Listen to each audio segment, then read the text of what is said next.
والسلام على عباده الذين اصطفى أما بعد فأعوذ بالله من الشيطان الرجيم بسم الله الرحمن الرحيم كل نفس ذائقة الموت وقال النبي صلى الله عليه وسلم اذكروا محاسن موتاكم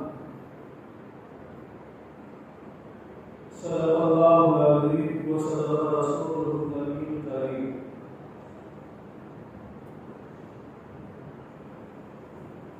جیسا کہ آپ حضرات کو معلوم ہے کہ آج صبح میں ایک بہت بڑا حادثہ پیش آیا۔ مرشد ربانی، پیر طریقت، داعی سنت حضرت اقدس مولانا منیر احمد صاحب کل اس وقت دامت برکات عالیہ تھے۔ آج ہم حضرت کا نام نور اللہ مرکزہ سے لے رہے ہیں۔ یہ امت کے لیے بہت بڑا حادثہ ہے،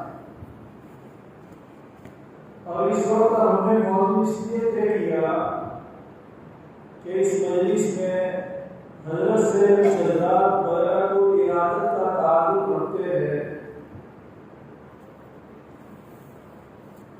تو سننے اور اسی طریقے سے سنانے کی وجہ سے کچھ گرم ہلکا ہو جائے، تو ہم نے سوچا کہ حضرت کے تعلق سے کچھ باتیں آپ کے ساتھ بیان کریں۔ اور اسی سلسلے میں صبح میں ساتھی سے کہا تھا کہ ہر ساتھی اپنے نصاب کے مطابق حضرت کے لیے اظہار ثواب کرنے کی کوشش کرے۔ پھر اجتماعی طور پر ایک ختم قرآن کا اعلان کیا تھا۔ ماشاءاللہ سارے ساتھی نے مل کر کے اجتماعی طور پر ایک ختم قرآن کیا۔ اللہ تعالیٰ اس ختم قرآن کا ثواب حضرت رحمۃ اللہ علیہ کو پہنچایا۔ خود حضرت کا ملفوظ ہے، حضرت پاک اس طریقے سے ایسے مواقع پر فرمایا کرتے تھے کہ میرے بھائیوں، یہ دنیا ادلا بدلے کی دنیا ہے، ادلا بدلے کی دنیا ہے۔ اگر آج ہم دوسرے کے اظہار ثواب کریں گے تو آئندہ کل ہمارے لیے کوئی اظہار ثواب کرے گا۔ آج ہم نے کسی پر پڑھ کر کے کچھ ثواب پہنچایا ہے، ہم نے مرحوم پر کچھ صدقہ کیا ہے، تو آئندہ کل ہمارے لیے بھی کوئی صدقہ کرے گا، وہ اظہار ثواب کرے گا۔ تو ہم نے سوچا کہ حضرت کے لیے کچھ اظہار ثواب ہو جائے۔ اور دیکھیے قرآن کریم میں اللہ تعالیٰ نے فرمایا اِنَّا لِلَّهِ وَإِنَّا إِلَيْهِ رَاجِعُونَ، اور حدیث شریف میں بھی کہ اس طریقے سے اگر کوئی سامعہ یا بری خبر پہنچتی ہے تو ہمیں حدیث شریف میں حکم دیا گیا ہے کہ اِنَّا لِلَّهِ وَإِنَّا إِلَيْهِ رَاجِعُونَ کو پڑھو۔ یہ لفظ اِنَّا لِلَّهِ وَإِنَّا إِلَيْهِ رَاجِعُونَ ہمارے لیے تسلی کا سامان ہے۔ اگر ہم اس کے معنی کو دیکھتے ہیں تو ہمیں تسلی ملتی ہے کہ ہم اللہ کے لیے ہے اور اللہ کی طرف لوٹ کر جانا ہے ہمیں۔ آج ہمارے اندر سے وہ آدمی چلا جاتا ہے تو آج اس کی باری ہے، کل ہمیں بھی جانا ہے، اس لیے اِنَّا لِلَّهِ وَإِنَّا إِلَيْهِ رَاجِعُونَ پڑھ کر کے ہمیں تسلی مل جاتی ہے کہ آج وہ چلا گیا ہے تو کل ہمیں جانا ہے۔ اور سب سے بڑی اس طریقے سے عوام امت کا دنیا سے اٹھ جانا یہ بہت بڑا خسارہ ہوتا ہے امت کے لیے، اور ہمیں بڑا افسوس بھی ہوتا ہے، بڑا غم بھی ہوتا ہے کہ عوام دنیا سے جا رہے ہیں۔ لیکن ہمارے سامنے اس طریقے سے واقعات یہ آتا نہیں ہے، بلکہ واقعات اس طریقے سے پیش آتے ہیں۔ اس امت میں سب سے بڑا سامعہ اور سب سے بڑا غم جو واقعہ پیش آیا تھا حضرت نبی اکرم صلی اللہ علیہ وسلم کا دنیا سے پردہ فرمانے کا واقعہ ہے۔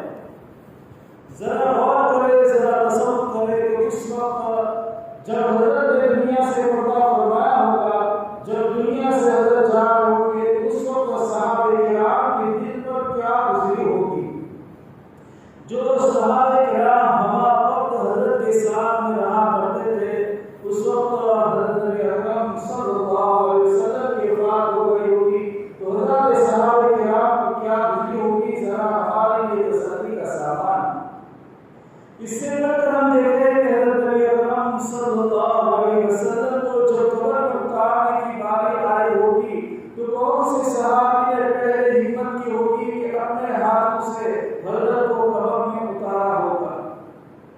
چلیے اس مرحلے کے علاوہ اگر ہم دوسرے مرحلے کی طرف آتے ہیں کہ حضرت کو قبر میں اتار دیا، اس کے بعد سب سے پہلے کس نے مٹی ڈالی ہوگی، یہ ہمارے لیے ایک بہت بڑا امتحان ہے اس امت کے کہ حضرت نبی اکرم صلی اللہ علیہ وسلم کی شخصیات پر بھی اس طریقے سے مرحلہ پیش آیا اور امت کو اس وقت سبق دیا گیا کہ اس طریقے سے واقعات پیش آئے۔ شریعت کا تقاضا یہ ہے کہ ہم غم تو منائیں لیکن شریعت کے تقاضے پر ہم عمل کریں کہ مرحوم کو وفات پانے والے کو قبر کے حوالے کرے اور قبر کے حوالے کر کے یہ کہہ دے بس اللہ کے حوالے ہم کر دیں۔ تو اس طریقے سے یہ واقعہ ہمارے سامنے آج جو پیش آیا ہے، مرشد امت حضرت مولانا میر احمد صاحب رحمۃ اللہ علیہ رحمۃ واسعہ کا یہ واقعہ پیش آیا ہمارے سامنے۔ تو میں نے آپ کے سامنے ایک حدیث شریف تلاوت کی کہ اذکروا محاسن موتاکم، کہ تم اپنے مردوں کو یاد کرو ان کی خوبیاں، یا ان کے مردوں کو یاد کرو ان کی خوبیوں کا ذکر کرتے ہوئے، تم اپنے مردوں کی خوبیوں کا ذکر کرو۔ اب مرحوم کو جب اس کے انتقال کے بعد یاد کیا جاتا ہے دو وجہ سے یاد کیا جاتا ہے۔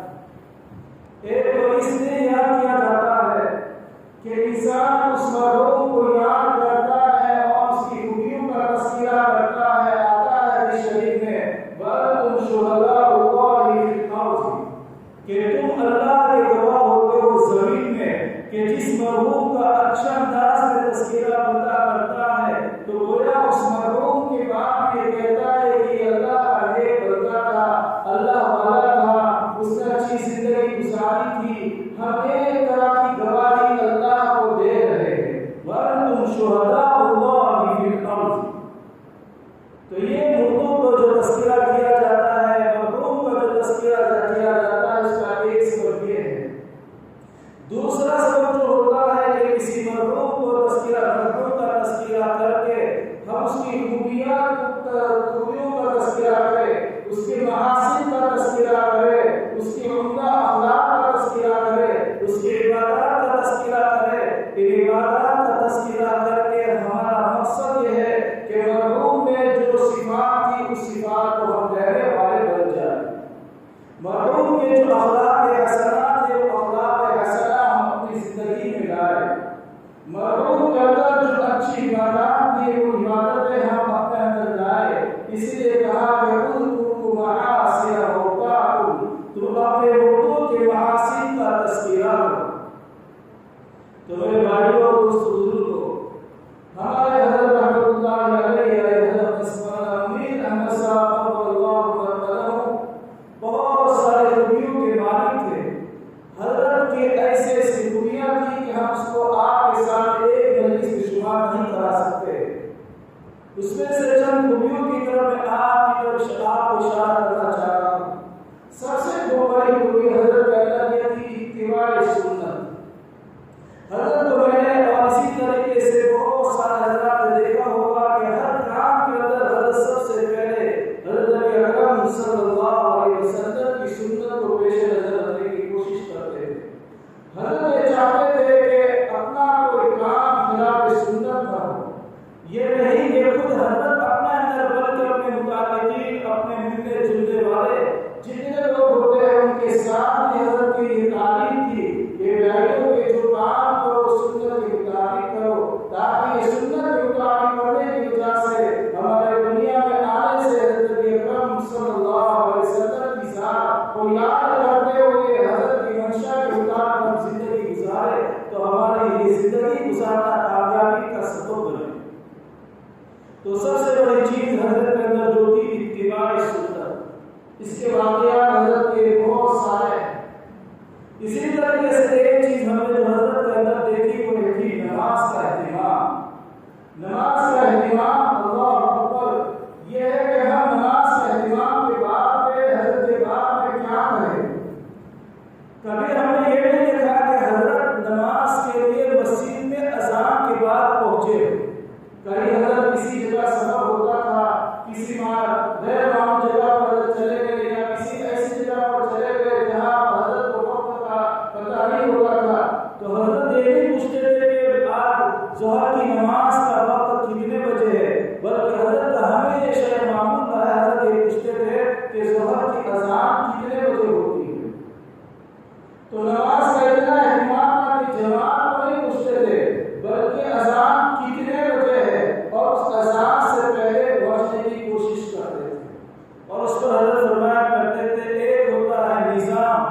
تو ہمارے حضرت رحمۃ اللہ علیہ کا یہ عمل تھا کہ اذان سے پہلے مسجد میں پہنچنے کی کوشش کرتے، اور حضرت کا عمل آج کل کا عمل نہیں تھا، حضرت کا عمل بچپن سے تھا، نماز کا شوق حضرت کا بچپن سے تھا۔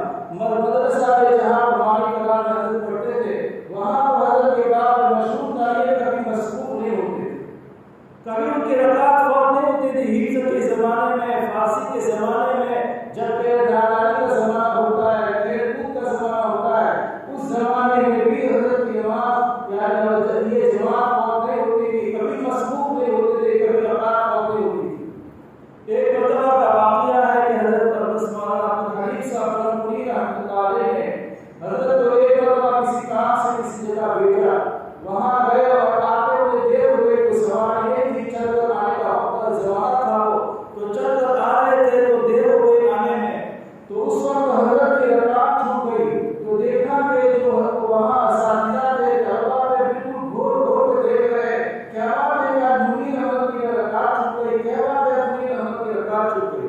یعنی ایک عجیب قصہ پیش آ گیا، ایک عجوبہ چیز لوگوں کو نظر آنے لگی کہ کیا بات ہے کہ آج مرید کو رکعت چھوٹ گئی۔ تو میرے بھائیوں یہ چیز حضرت میں تھی، وہ چیز ہم اپنے لینے کی کوشش کریں کہ ہم اپنی زندگی کو بھی مسبوق نہ بنائیں بلکہ تکبیر اولیٰ کے ساتھ نماز پڑھنے کی کوشش کریں۔ اسی طریقے سے جو فرائض کا حضرت کا معمول کا فرائض کے علاوہ اگر نوافل کو دیکھے، تہجد کو دیکھے، تہجد کی حضرت کی عادت تھی، جب حفظ پڑھتے تھے حفظ کے زمانے سے تہجد پڑھنے کی عادت تھی۔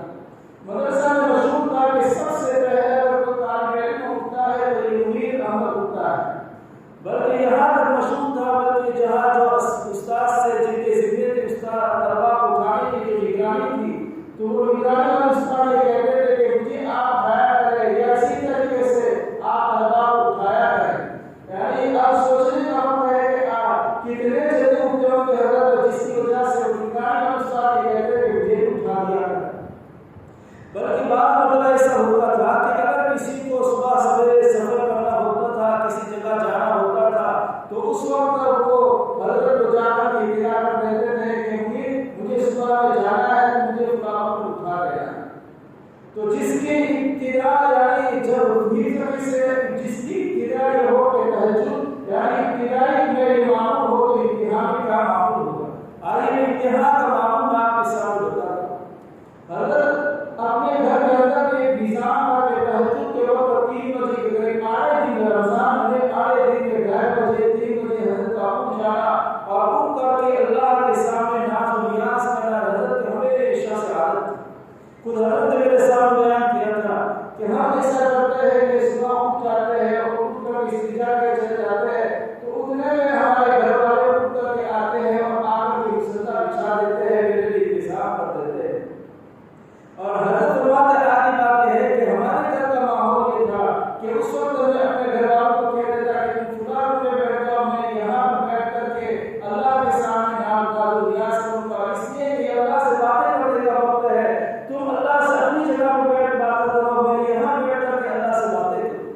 اور میرے بھائیوں تعجب یہ ہے کہ حضرت کوئی 5 منٹ 10 منٹ نہیں بلکہ ابتدا میں اور آخر تک حضرت کا معمول رہا کہ 2 گھنٹے 3 گھنٹے 5 گھنٹے تک مسلے پر بیٹھ کر اللہ سے ناز و نیاز کرتے تھے، اللہ سے مانگتے تھے، اللہ سے ڈھونڈتے تھے اور اپنی منتیں اللہ سے منواتے تھے، حاجتیں اللہ سے پوری کرواتے تھے۔ یہ حضرت کا معمول رہا۔ تو یہ 5 گھنٹے تک معمولات یہ معمولی چیز نہیں میرے بھائیوں، یہ اللہ والوں کے خوبیاں اور ان کے محاسن جو بیان کیے جاتے ہیں، اس لیے بیان کیے جاتے ہیں کہ ہم سن کر کے بس بات کو ختم کرتے ہیں۔ میرے بھائیوں اس کو اپنی زندگی میں لانے کی کوشش کریں۔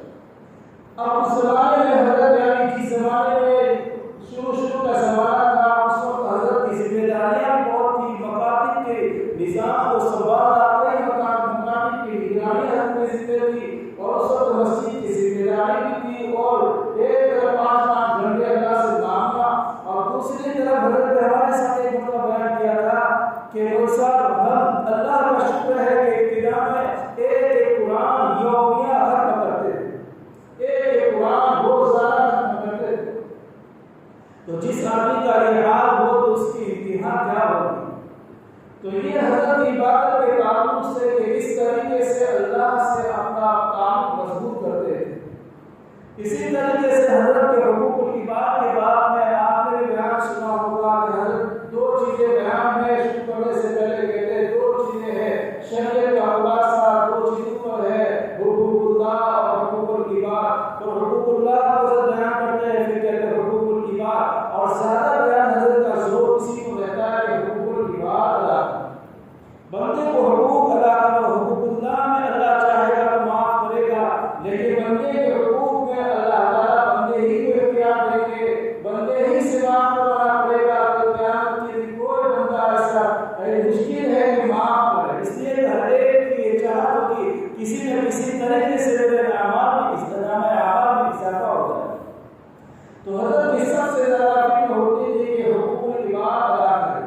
بلکہ مجلس میں گزشتہ سال رمضان حضرت کے پاس گیا تو وہاں پر حضرت نے ایک بار بس بیان میں بار بار اسی طرح کر دی تھی کہ میرے بھائیو جس کا اگر وارثہ میراث اگر شریعت کے مطابق اگر تقسیم گھر میں نہیں کی ہے تو شریعت کے مطابق اپنی میراث کو تقسیم کرے. پھر اس کے بعد فرمایا کہ کون کرے گا تو کچھ ساتھیوں نے پوچھی کہ ہم کریں گے. پھر حضرت فرمایا کب کریں گے. انہوں نے کہا کہ حضرت رمضان کے بعد. حضرت فرمایا کہ آپ کو یقین ہے کہ رمضان کے بعد آپ زندہ رہیں گے.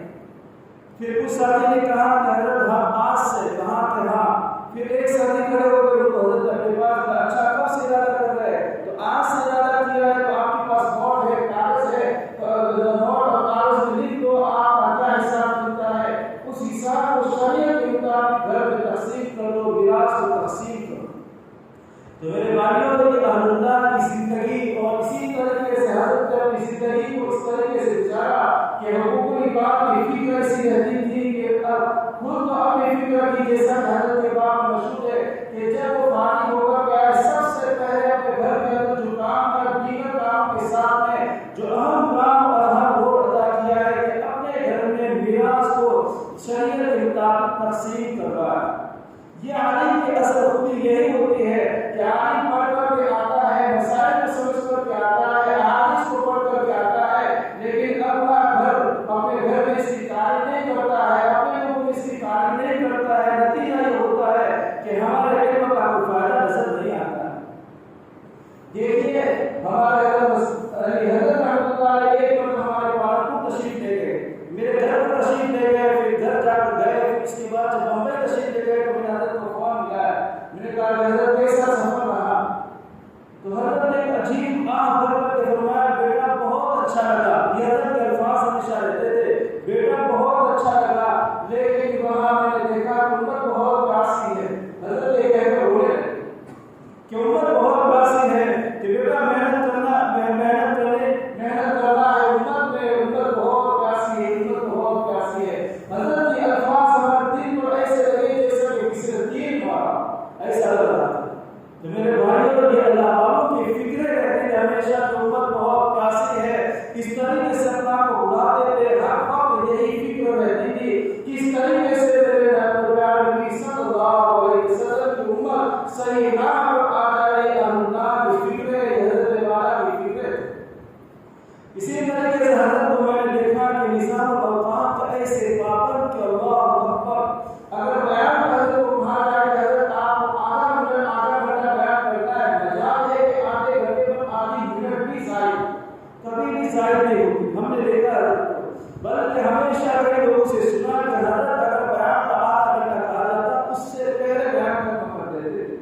اسی لیے حضرت نے ایک بار فرمایا تھا کئی بار ہم سے فرمایا تھا کہ بار مرتبہ میں یہاں بازار میں جاتا اور بازار میں جا کر یہ دین کے کام کے لیے اپنے ساتھی کو کہتا کہ دیکھیے اللہ کے رسول کی ہم بات سن لیتے ہیں صرف میں آپ کے سامنے 1 منٹ بات کروں گا 2 منٹ بات کروں گا 5 منٹ بات کروں گا. تو جیسے 1 منٹ ہوتی ہوئی بات ختم کر دیتا ہے وہ سامنے والا کہتا نہیں حضرت اور بتائیے لیکن میں نے جو وعدہ کیا ہے اس وعدے کے مطابق اپنی بات کو ختم کر دیتا.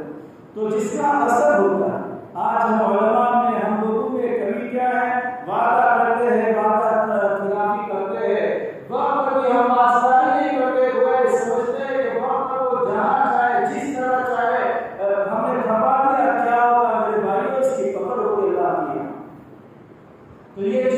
عزت کے اندر سب سے زیادہ تھی کہ وقت کی پاسداری اور وقت کی حفاظت کرنا۔ یہ حج کے موقع پر یعنی 2016 میں جو حج ہم گئے تھے، حضرت کے حضرت کے وہاں رفاقت میں کچھ بھی تھی، مسجد نبوی میں ہم بیٹھے ہوئے تھے تو حضرت صاحب نے ایک بات پوچھی کہ حضرت روزہ اقدس پر حاضر ہو تو اس وقت کا کس طریقے کون سا سلام پیش کرے؟ یعنی ایک عجیب انداز میں حضرت نے فرمایا، ہوتے ہوئے فرمایا کہ بیٹا وہ سلام پیش کرے جو سلام کے ذریعے سے اللہ تعالیٰ نے اپنے نبی کو مخاطب کیا ہے، اور جو اللہ نے سلام اپنے نبی کو بھیجا ہے وہ سلام پیش کرے۔ پھر میں نے کہا کہ حضرت وہ کون سا سلام ہے؟ فرمایا کہ السلام علیکم ایھا النبی ورحمۃ اللہ وبرکاتہ۔ میرے بھائیوں میں کیا بتاؤں آپ کے سامنے کہ جب یہ سلام حضرت نے سکھایا، میں جب روزہ اقدس پر حاضر ہوا اور جب حضرت کے سامنے یہ سلام پیش کر رہا تھا، السلام علیکم ایھا النبی ورحمۃ اللہ وبرکاتہ، میرے دل کی ایک کیفیت کا ایک عجیب سما بنتا جا رہا تھا۔ پھر حضرت نے ایک بات اور اسی مجلس سے فرمائی کہ بیٹا روزہ اقدس کے کشن پہ حضرت نے فرمایا کہ حضرت نبی اکرم صلی اللہ علیہ وسلم کی کسی زمانے میں زیارت ہوئی اور حضرت نے فرمایا کہ منیر تمہیں ہر سال میرے پاس آنا ہے۔ دنیا دیکھتی ہے اور لوگوں کو معلوم ہے کہ حضرت والا ہر سال وہاں پر مدینہ مکرمہ، مدینہ منورہ، حرمین مقدسہ ہر سال حاضر ہوتے تھے۔ کچھ لوگ ایسے ہیں میرے بھائیوں، اللہ کے ایسے برگزیدہ بندے ایسے ہوتے ہیں کہ وہاں ان کا بلاوا آتا ہے، کعبہ سے بلاوا آتا ہے، کعبے پاک بلاتا ہے، روزہ اقدس سے ان کا بلاوا آتا ہے۔ تو یہ ایسے لوگ تھے کہ جن کو بلاوا آتا تھا وہ آج وہ لوگ چلے گئے۔ اب چلے گئے لیکن ان کی خوبیاں میں نے آپ کے سامنے بیان کی، ان خوبیوں کا حصہ ہمیں اپنے اندر لینے کی کوشش کر دی۔ حضرت والا کے پاس میں جب بھی جاتا تھا تو بس میرے سامنے اب کیا پتا حضرت شیخ ہی کا تذکرہ کرتے تھے، شیخ کا تذکرہ کرتے تھے۔ اب ان کو حضرت کو معلوم تھا کہ شیخ سے تو محبت ہے، تو بس جب بھی جاتا تھا حضرت شیخ کی کافی دیر باتیں کرتے رہتے تھے۔ ابھی بس کچھ مہینے یعنی 2 مہینہ پہلے گیا تھا یا 1 مہینہ پہلے حضرت کے پاس گیا تھا تو حضرت نے فرمایا کہ حضرت شیخ مجھے کہتے تھے کہ منیر مجھے مرنے کے بعد یاد رکھنا بھولنا مت۔ اب دیکھیں اور حضرت یہ الفاظ کہہ کر کے رو پڑتے تھے، اور کئی بار مجھے حضرت نے فرمایا کہ حضرت شیخ مجھے کہتے تھے کہ منیر مجھے مرنے کے بعد یاد رکھنا بھولنا مت۔ اور حضرت رضی مقرر تھے، یعنی فوری طور پر رونا شروع کر دیتے تھے، تو اس دفعے کے بعد روتے تھے، پھر فرماتے تھے کہ میرے استاذ کے، میرے شیخ کے مجھ پر بہت سارے احسانات تھے۔ ان احسانات کو شمار کرواتے تھے۔ ایک احسان میں آپ کے ساتھ بیان کر رہا ہوں کہ احسان یہ تھا کہ شیخ مجھے جب بھی جاتا تھا حضرت کے کمرے میں مجھے اچھا انداز میں اپنے پاس بٹھاتے تھے، پیار کرتے تھے، محبت کرتے تھے۔ پھر کبھی کبھار موقع آتا تھا تو مجھے اپنے ہاتھ سے لقمہ میرے منہ پہ ڈالتے تھے۔ فرماتے ہیں کہ جو آدمی مجھ پر اتنا احسان کرتا ہو کیا میں اس کو بھول سکتا ہوں؟ تو میرے بھائیوں میرے حضرت شیخ یعنی حضرت شیخ میر صاحب رحمۃ اللہ علیہ فرماتے تھے ہمیشہ مجلس میں کہ بھائیوں بچوں لوگوں پر احسان کرو تاکہ لوگ تمہیں یاد رکھیں۔ ہم اگر لوگوں پر احسان کریں گے تو مرنے کے بعد وہ یاد رکھیں گے۔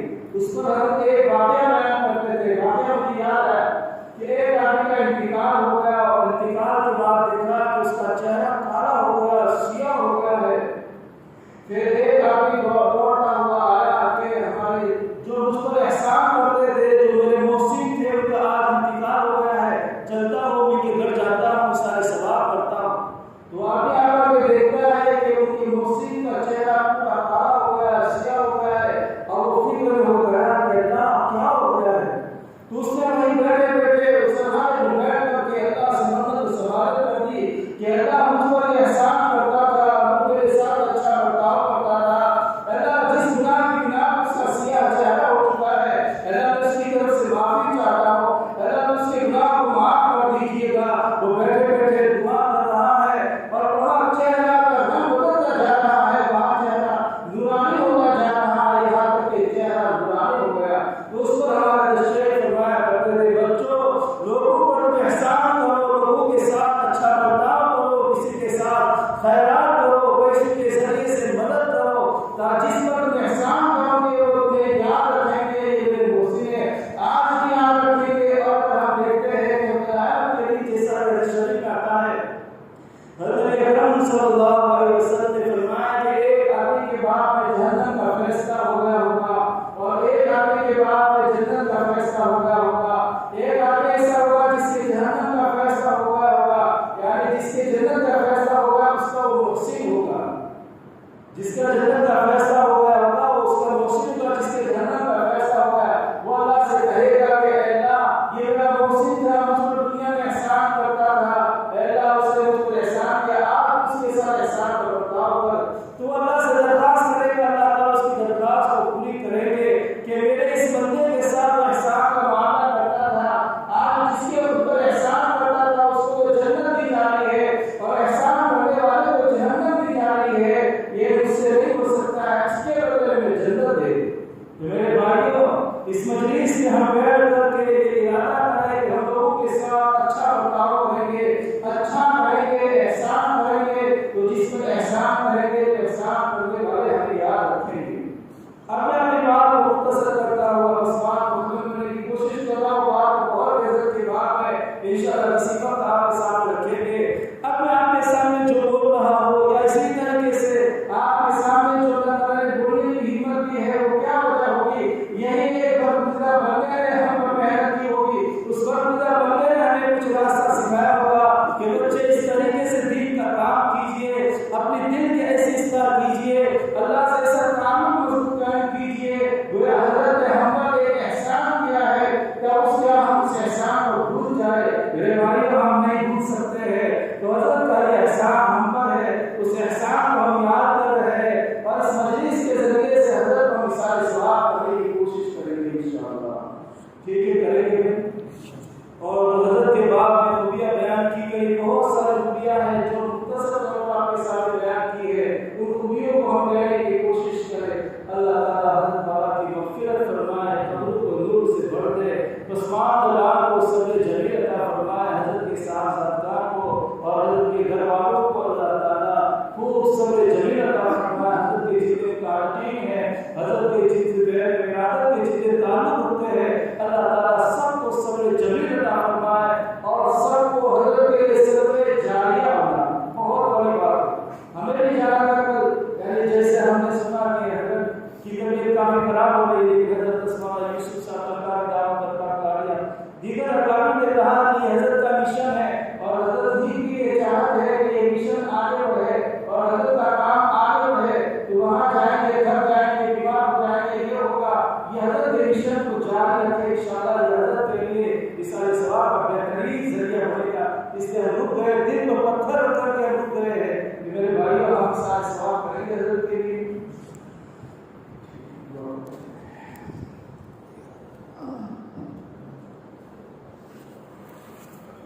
بسم اللہ الرحمن الرحیم. اللهم لك الحمد كله،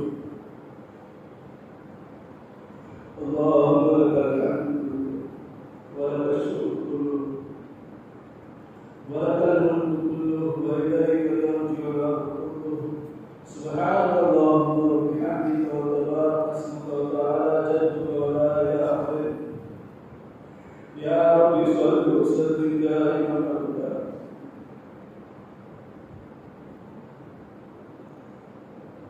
على حبيبك خير الخلق كلهم. اللهم صل على محمد وعلى آل محمد كما صليت على إبراهيم وعلى آل إبراهيم إنك حميد مجيد. اللهم بارك على محمد وعلى آل محمد كما باركت على إبراهيم وعلى آل إبراهيم إنك حميد مجيد. اللهم اغفر لنا سيدنا محمد صلى الله عليه وسلم. اللهم اغفر لنا سيدنا محمد صلى الله عليه وسلم. اللهم اغفر لنا سيدنا محمد صلى الله عليه وسلم. اللهم ارحمنا سيدنا محمد صلى الله عليه وسلم. اللهم اصلح لنا سيدنا محمد صلى الله عليه وسلم. اللهم احفظنا سيدنا محمد صلى الله عليه وسلم. اللهم تجاوز عن سيدنا محمد صلى الله عليه وسلم. رب ارحمهما كما ربياني صغيرا. رب ارحمهما كما ربياني صغيرا. ربنا هب لنا من ازواجنا وذرياتنا قرة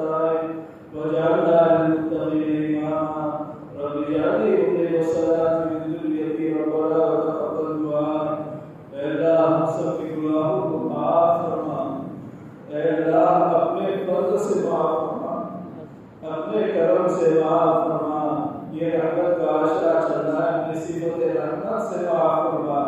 ایسا کوئی عمل نہیں ہے کہ جو آپ کے سامنے پیش کر سکے، پر تیری صفت رحمت کا واسطہ ہم سب کو معاف فرما، اللہ معاف فرما، اللہ معاف فرما۔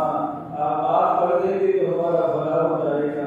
اللہ امت کو معاف فرما، اللہ امت کے ایک فرد کو معاف فرما، اللہ جوانوں کو معاف فرما، اللہ بوڑھوں کو معاف فرما، اللہ عورتوں کو معاف فرما، اللہ عورتوں کو معاف فرما، اللہ عورتوں کو معاف فرما، پوری امت کو معاف فرما، اللہ امت کے حال کو رحم فرما، اللہ کرم فرما، اللہ فضل فرما، امت کی پریشانی کو ختم فرما، اللہ امت کی پریشانی کو ختم فرما، اللہ امت کے حال کو رحم فرما، اللہ ہمارے حضرت اسماعیل امیر احمد صاحب، اللہ حضرت کی قبر کو دور سے بڑھ دیجیے، اللہ حضرت کی قبر کو دور سے بڑھ دیجیے، اللہ حضرت کی کامل مغفرت فرما، اللہ حضرت کی کامل مغفرت فرما، جنت عالی مقام عطا فرما، اللہ جنت الفردوس عطا فرما، اللہ جنت الفردوس عطا فرما، اللہ حضرت سے راضی ہو جا،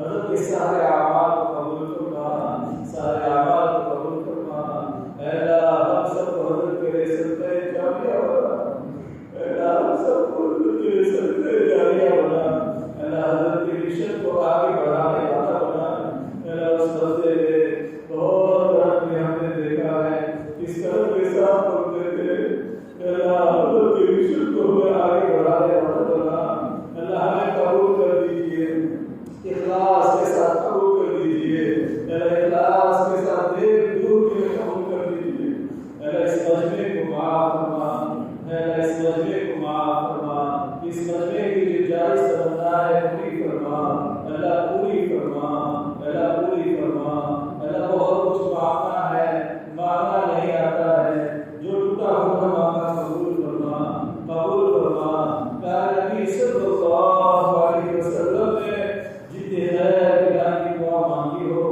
اس میں ہمارا حصہ عطا فرما، جن شرور سے بڑا چاہیے ہو ان شرور